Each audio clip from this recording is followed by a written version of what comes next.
Hey guys, how's it going? Today we are working on quite a large project. You can see right here that I've been playing with some of the new shrubs that Spring Meadow Nursery just sent out in this new flower bed that we created on the east side of our barn. And yesterday we came in and planted this tulip tree, which is so beautiful. I'm so excited about it. And Aaron's excited about it. He loves tulip trees. And we've been noticing more and more people using them here in our area. For the longest time, I never saw them at all. But yeah, we've just been seeing them. They have such a beautiful glossy green leaf.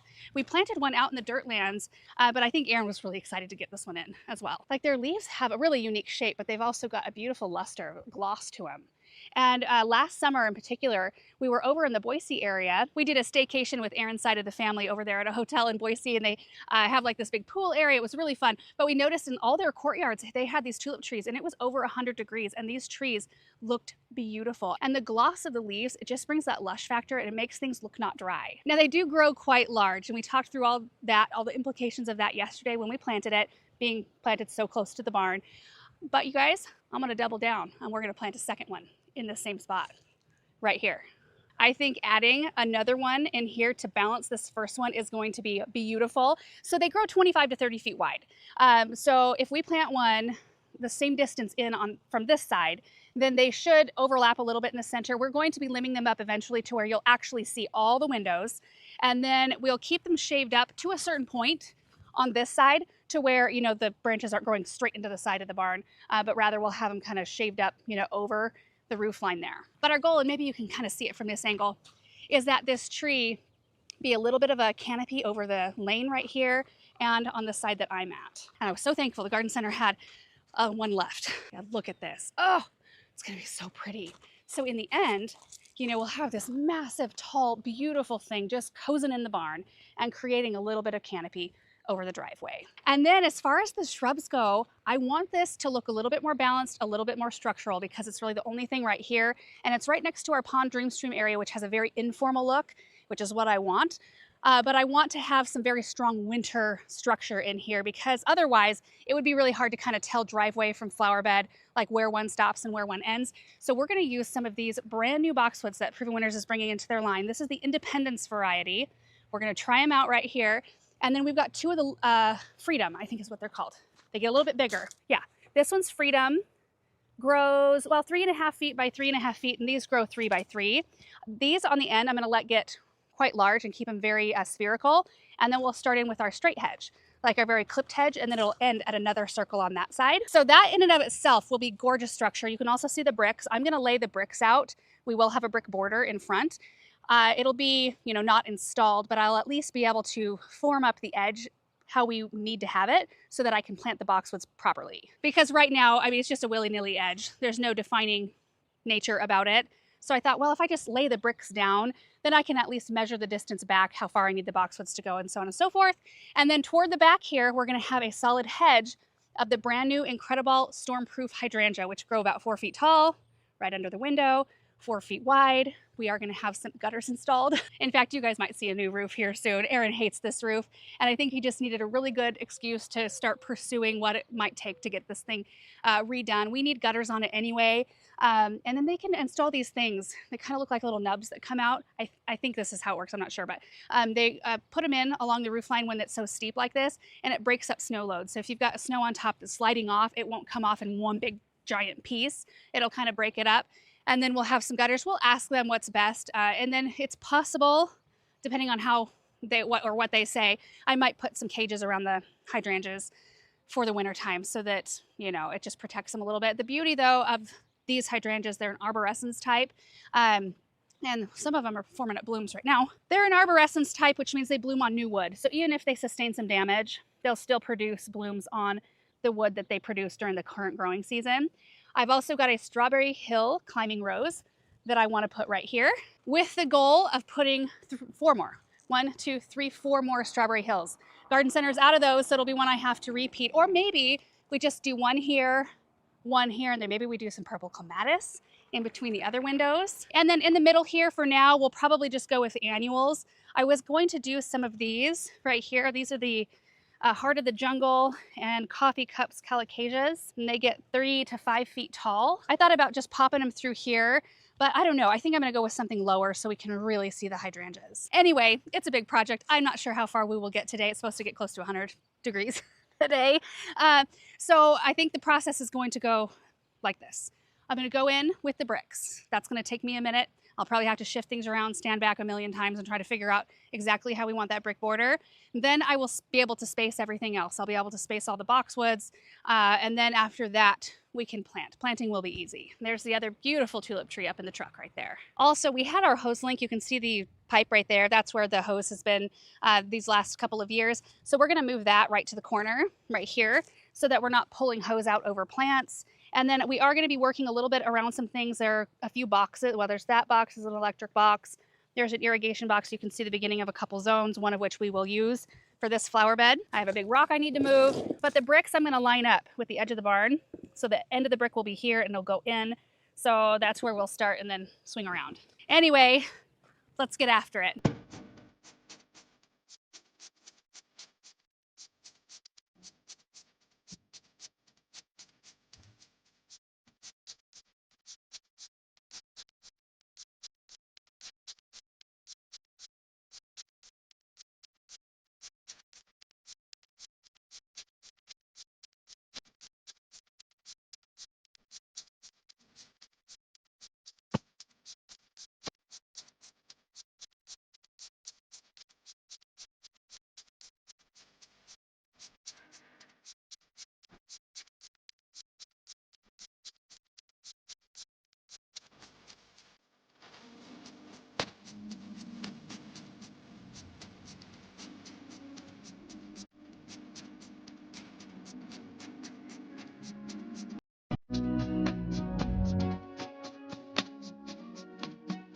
Little progress update.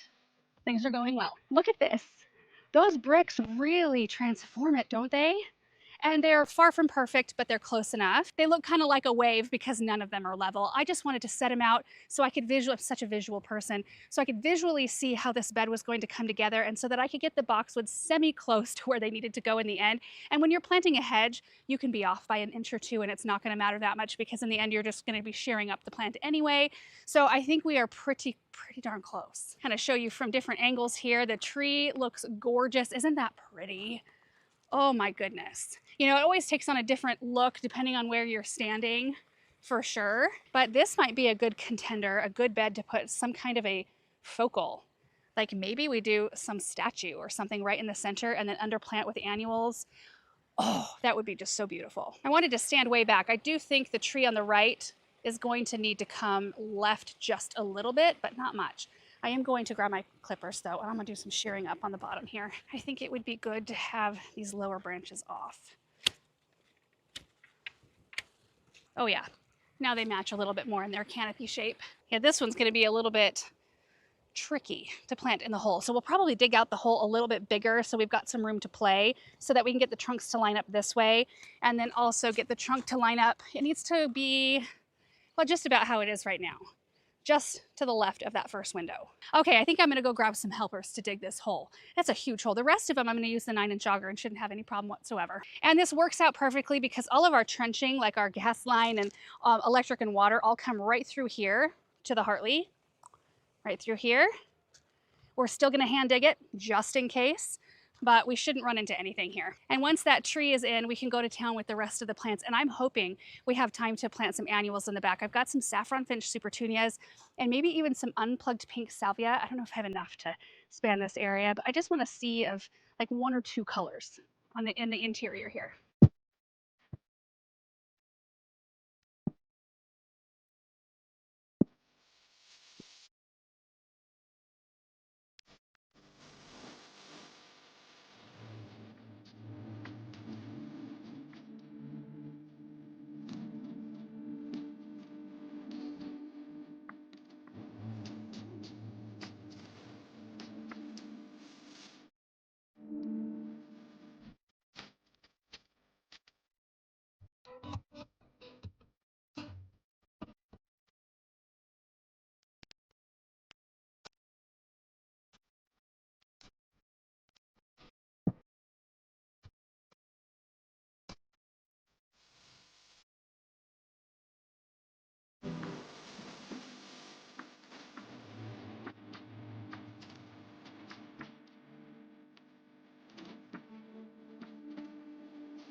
Okay, we got the tree in. It looks so good. Let me show you all the way around. I also spaced the hydrangeas and the boxwoods, and Samantha is helping out by cutting off all the tags off of all the plants. Very good job, babe. Oh, look at this. Oh my gosh, I cannot wait until again, we're going to be trimming them all the way up to here eventually once they're a lot taller, so you'll be able to see all the windows, but they're going to create this beautiful cozy canopy over this whole space. Just cannot wait.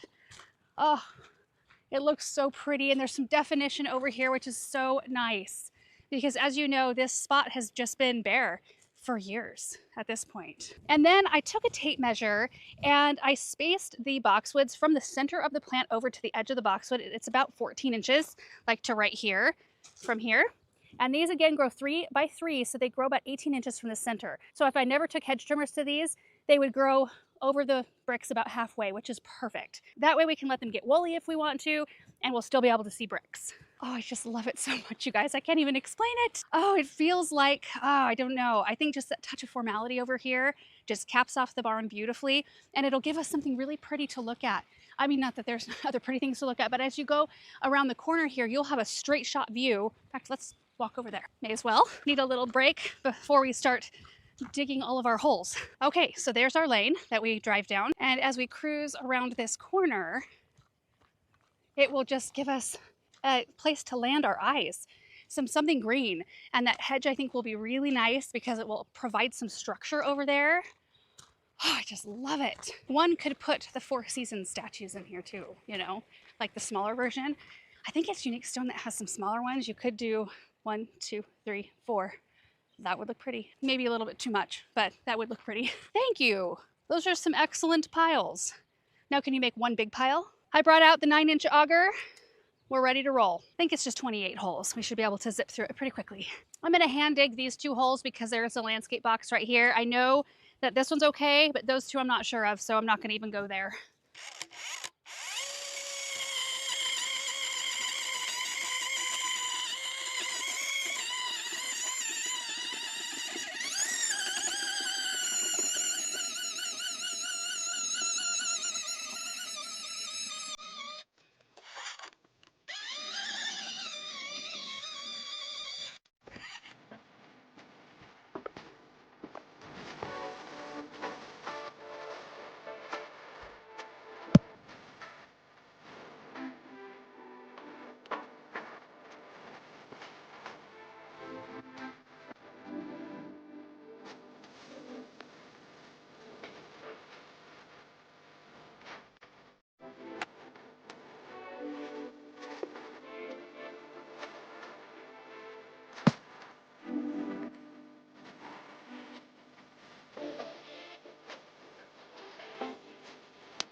All right, we've got everything thus far in the ground. I am gonna go grab some annuals, but I am in love with this space. I just love it. Look at this. Oh my goodness, the structure here is so pleasing to me. I'm such a formal garden lover that this just does it for me. Just seeing the boxwood spheres, which honestly, if we kept them in little spheres, I think that that would be so sweet. Like if we just let them barely touch, but then kept them in nice little tight round spheres, I would love it. It also makes me happy to see that these hydrangeas are now coming into the shade. I want to say it's about 2:30 right now, and the arborescens type hydrangeas don't hack our sun quite as well as the paniculata variety. Paniculata, so long as you give them enough moisture, will withstand our full sun all day long, but the arborescens just don't. They tend to want to, wilt over and flag a little bit, and they will pick back up once they're back in the shade in the evening, but these will get strong morning sun. And even with the trees, because we are going to keep them limbed up so high that they will still get morning sun, and then they will be protected from mid-afternoon on. And I think that that will keep them happy plants. It just worked out to be the best spot for them. And the fact that they grow 4 by 4, they'll just fill this in. Of course, the front sides will be in a little bit more sun for a little bit longer, But oh, I think there's going to be a perfect backdrop. And they do have bright white blooms. We do have a white barn, but I don't even care because the dark green foliage of the plants really contrast the blooms, and I think you'll completely be able to see them. And I think it'll actually be a really peaceful, lush look, having greens and whites with a little bit of color. I mean, of course, today we're gonna have a lot of color as soon as I go get some super petunias to put in here. And then maybe in some additional pink climbing roses. Let me show you this though, a little bit closer up. So this one again is Strawberry Hill. They call this a short climber. At 10 feet is where it caps out. Look at how beautiful these blooms are. And they're really fragrant. I could smell them when I was over here planting the boxwoods. So we're just gonna train this right here. I might put a trellis or I might just get those little clips so you can't see, you know, what they are climbing on. But I'm just so incredibly pleased with this whole thing. I'm just loving it. Let's head back to the high tunnels, grab some plants, and get the rest of this filled in. I have to stop here real quick to show you guys something. This is kind of funny. So you might remember when my mom and the kids and I came out here and we just spread a ton of poppy seeds on this hillside just to see what would happen, to see if the spring moisture would bring them up. Well, guess what? We've got a little patch. Look at this. This little flower stopped me in my tracks yesterday. Oh no, and it's falling apart. My aunt and a couple of my cousin's kids were over here yesterday. We were just going around the garden, just visiting and having a good time. And I was just cruising down this road because we were gonna come look at the flowers in the high tunnel. And I just slammed on my brakes because I saw these, or this flower right here, and there's more buds. Look at this. Isn't that fun? I mean, this is what the soil looks like around it. This is a non-irrigated hillside. And you know, every spring is different. Some springs we get quite a lot of moisture, you know, like into the summer. Oh, there's an allium right there. But you know, this is kind of typical right here, how it looks right now. And I'm not seeing any other evidence of poppies. So we were like 0.01% successful. I'll take it. Okay. I was thinking saffron finch. I think we'll still go with that. We've got quite a lot of it, which is perfect. So yeah, well, each one of these flats just has five plants. We have them all spread out. So yeah.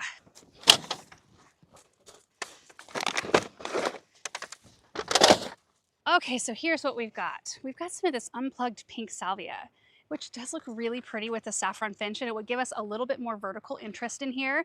I've got 2 flats of these, 20 of these, that I can spread throughout, and then we'll fill in all the gaps with the saffron finch. I think that would be really pretty. How big do these get again? Did I just say? I can't even remember. Anywhere from 14 to 30 inches tall. That's quite a range.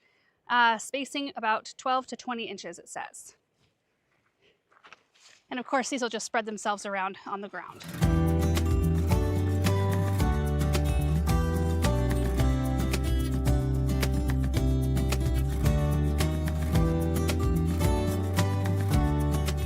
Okay, we are on the home stretch.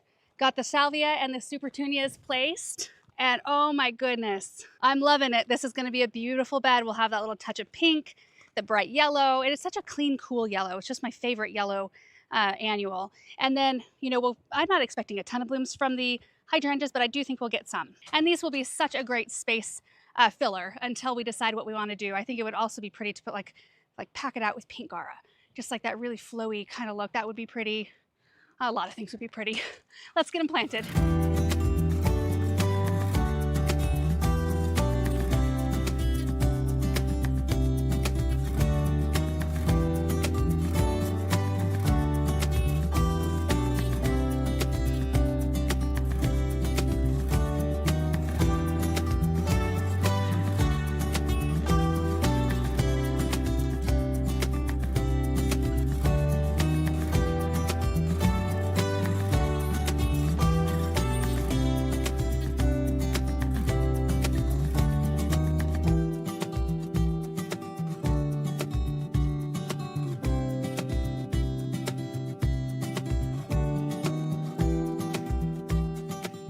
All done. Oh my goodness, look at this.